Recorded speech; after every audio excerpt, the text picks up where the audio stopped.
Buen día para todos. A continuación les voy a presentar el arranque directo de un motor trifásico conectado a 220 voltios, para lo cual pues energizamos un piloto rojo que indica que está el motor en estado de reposo, y un piloto verde que nos indica que el motor está en marcha.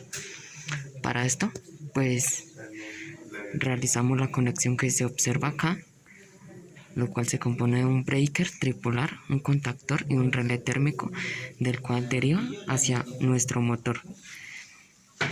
A continuación vamos a subir el breaker e iniciar la marcha del motor. Entonces damos en la marcha y observamos que el piloto verde se enciende y el motor comienza su marcha. Bueno, a continuación vamos a observar algunas medidas con el batímetro. Observamos que la tensión es de 129 voltios aproximadamente. La potencia es de 33.2 vatios.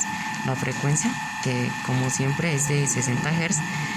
La corriente en este caso es de 1.34 amperios. La energía es de 0.59 vatios hora y se obtiene un factor de potencia de 0.19. Ahora con el multímetro en otro punto vamos a tomar la medición de la tensión. Listo, entonces conectamos las puntas de prueba del multímetro a la salida del relé térmico hacia el motor y observamos que se tiene una tensión de 224.3 voltios, lo cual es acorde para este caso, que está conectado a 220 voltios el motor. El bombillo verde indica que el motor está en marcha y deriva de un contacto auxiliar de nuestro contactor, que indicaría el A1, y pues de la salida del piloto iría al retorno de fase.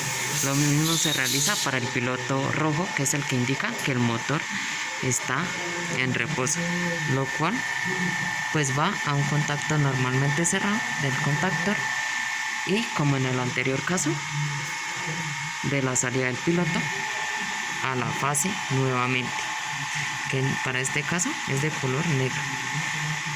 Listo, a continuación vamos a presionar el botón rojo para detener la marcha del motor y observamos que el piloto rojo se enciende. Gracias.